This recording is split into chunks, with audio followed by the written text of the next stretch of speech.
Hello and welcome to Lovneesh sir की class. आज की ये शिक्षा निदेशालय राष्ट्रीय राजधानी क्षेत्र दिल्ली की वर्कशीट नंबर 31 जो कि कक्षा 7वीं के विद्यार्थियों के लिए है। यह ली गई है गणित विषय से और इसमें आज हम जिस टॉपिक को समझेंगे वो है राशियों की तुलना। यानी दो चीज़ें हैं, उन्हें हम गणित में उनकी तुलना कैसे करते हैं और तुलना करने के लिए जब तक दोनों इकाइयां समान ना हो तब तक हम तुलना भी नहीं कर सकते। तो चलिए आज हम इसी को सीखते हैं इस वर्कशीट में। तो मेरे साथ शुरू करते हैं और समझने की कोशिश करते हैं। सबसे पहले यहाँ पर अगर आप देखें कि यहाँ पर दो फलों के चित्र दे रखे हैं। पहला लिखा हुआ है स्ट्रॉबेरी 20 ग्राम और यहाँ पर सेब लिखा हुआ है 200 ग्राम। फिर दूसरे चित्र में लिखा हुआ है साइकिल की गति 10 किलोमीटर पर आवर यानी 10 किलोमीटर प्रति घंटा और कार की गति 50 किलोमीटर पर आवर यानी 50 किलोमीटर प्रति घंटा। सामान्यतः हम अपने दैनिक जीवन में दो वस्तुओं की तुलना करते हैं और ऐसा होता भी है। ऐसा करने से हम पाते हैं कि वह एक वस्तु दूसरी वस्तु की कितनी गुना है या दूसरी वस्तु पहली वस्तु का कितना भाग है।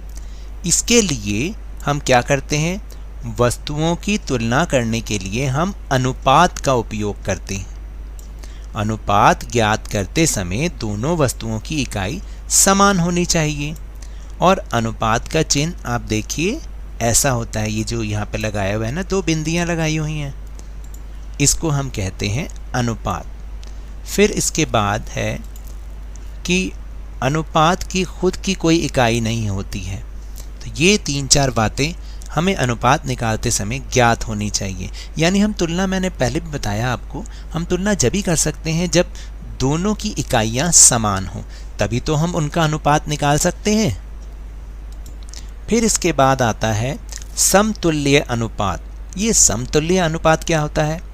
अलग अलग अनुपातों को समान भिन्न में बदलकर उनकी तुलना की जा सकती है।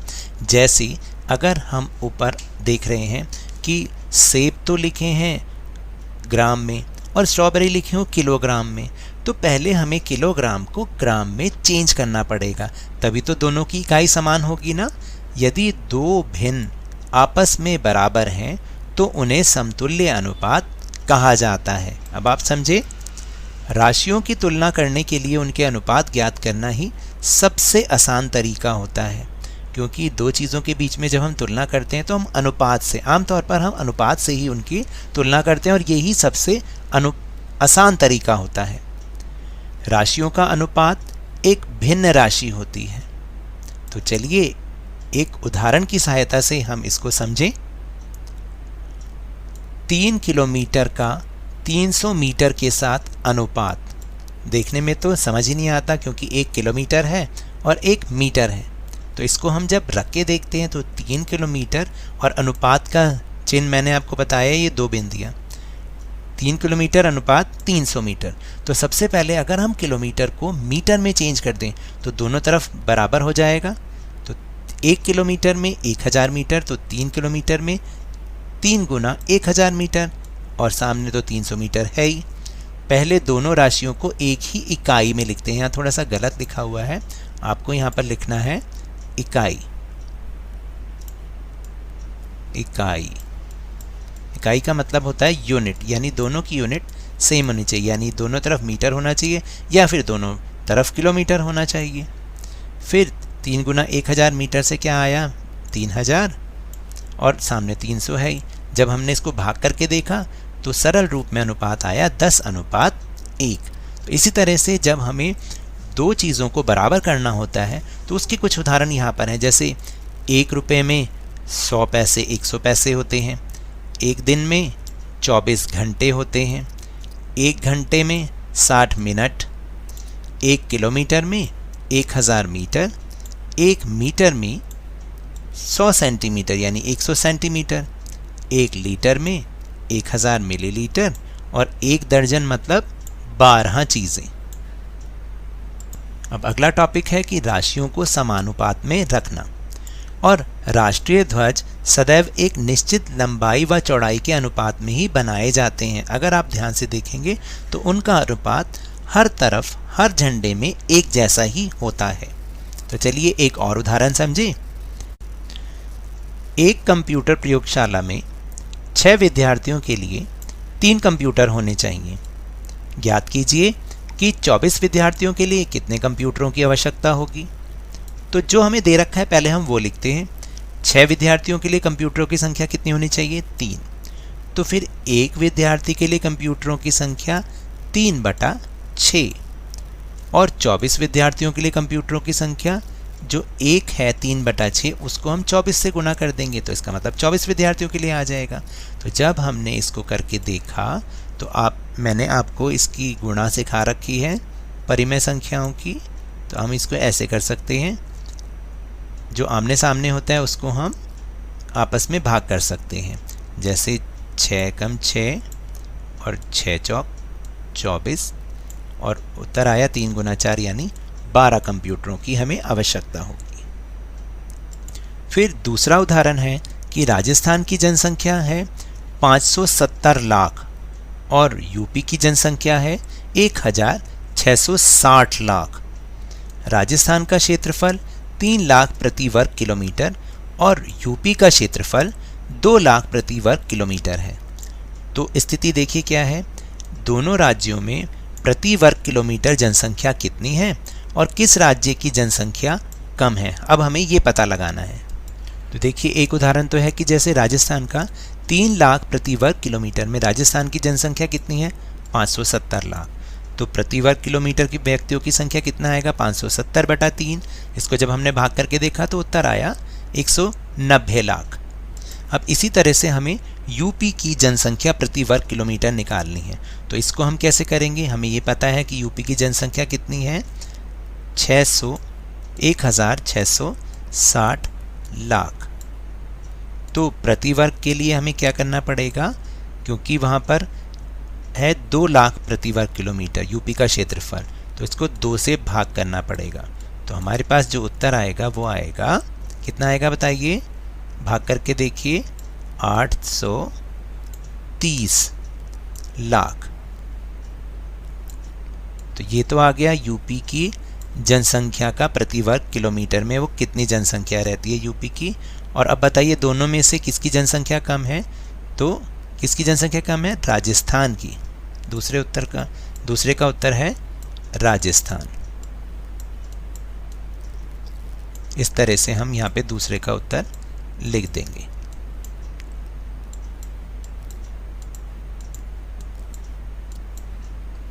देखिए क्वेश्चन करने से पहले आपको एक बात बता दूं कि यहाँ पर भी मैंने इस वर्कशीट में भी मैंने हिंदी और इंग्लिश में दोनों को साथ साथ लिखा है ताकि आप अच्छे से समझ पाएं।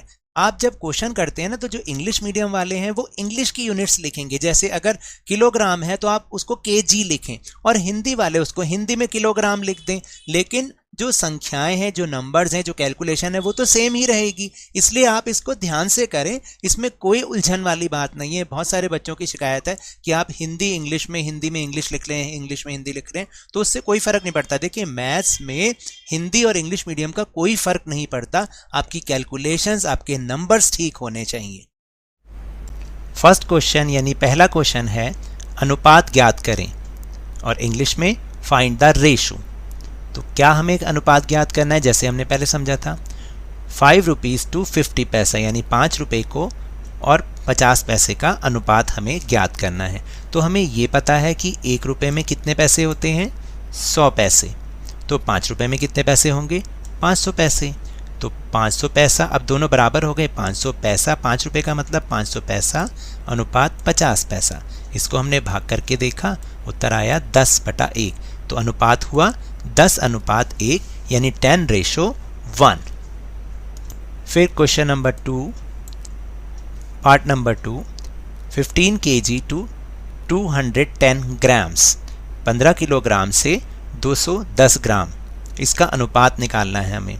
हमें ये पता है कि 1 किलोग्राम में 1000 ग्राम यानी 1 kilogram is equal to 1000 grams.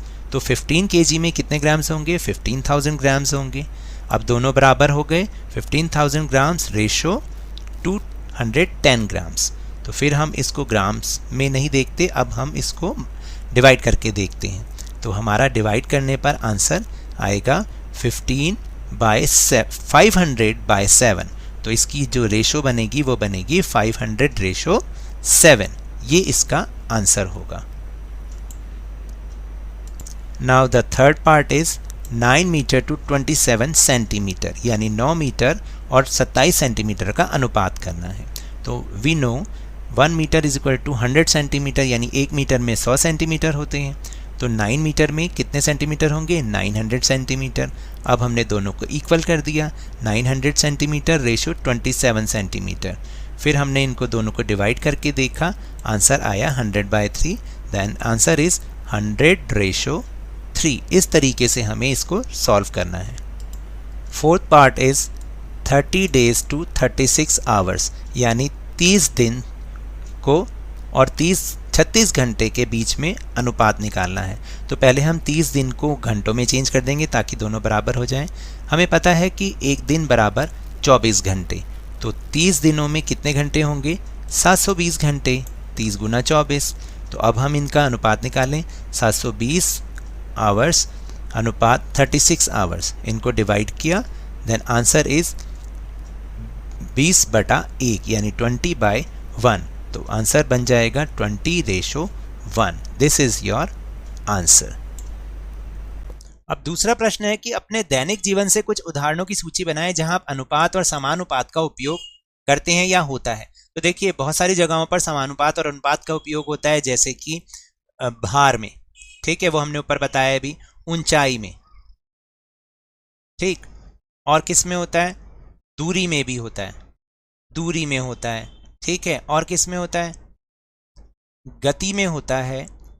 और हम देखिए जो फ्लैग होते हैं ना, जैसे झंडे, उसमें भी हम अनुपात का, झंडे, इसमें भी हम अनुपात का उपयोग करते हैं। तो बाकी और भी आप सोच के लिख सकते हैं दैनिक जीवन से उदाहरण। इस तरीके से हमें इस दूसरे प्रश्न का उत्तर करना है। तो ये तो थी आज की वर्कशीट। अगर मेरे इस तरह समझाने से अब आपको समझ में आने लगा है तो इस चैनल और वीडियो को लाइक कीजिए, शेयर कीजिए, और अगर आप नए हैं तो सब्सक्राइब भी कर लीजिए। और टेलीग्राम ऐप पर हमारा चैनल लवनीश सर की क्लास, उसको ज्वाइन करना ना भूलें, जिसका लिंक आपको इसी वीडियो के डिस्क्रिप्शन बॉक्स में मिल जाएगा। लेकिन याद रखें, घर से बाहर निकलते समय मास्क अवश्य लगाएं, कोरोना और प्रदूषण दोनों से बचने के लिए। और जब भी आपकी बारी आए, कोरोना का टीकाकरण अवश्य करवाएं, क्योंकि कोरोना को हराना है और जिंदगी को एक बार फिर से सुहाना बनाना है और प्रदूषण से भी बचे रहना है। इसी उम्मीद के साथ बहुत बहुत धन्यवाद।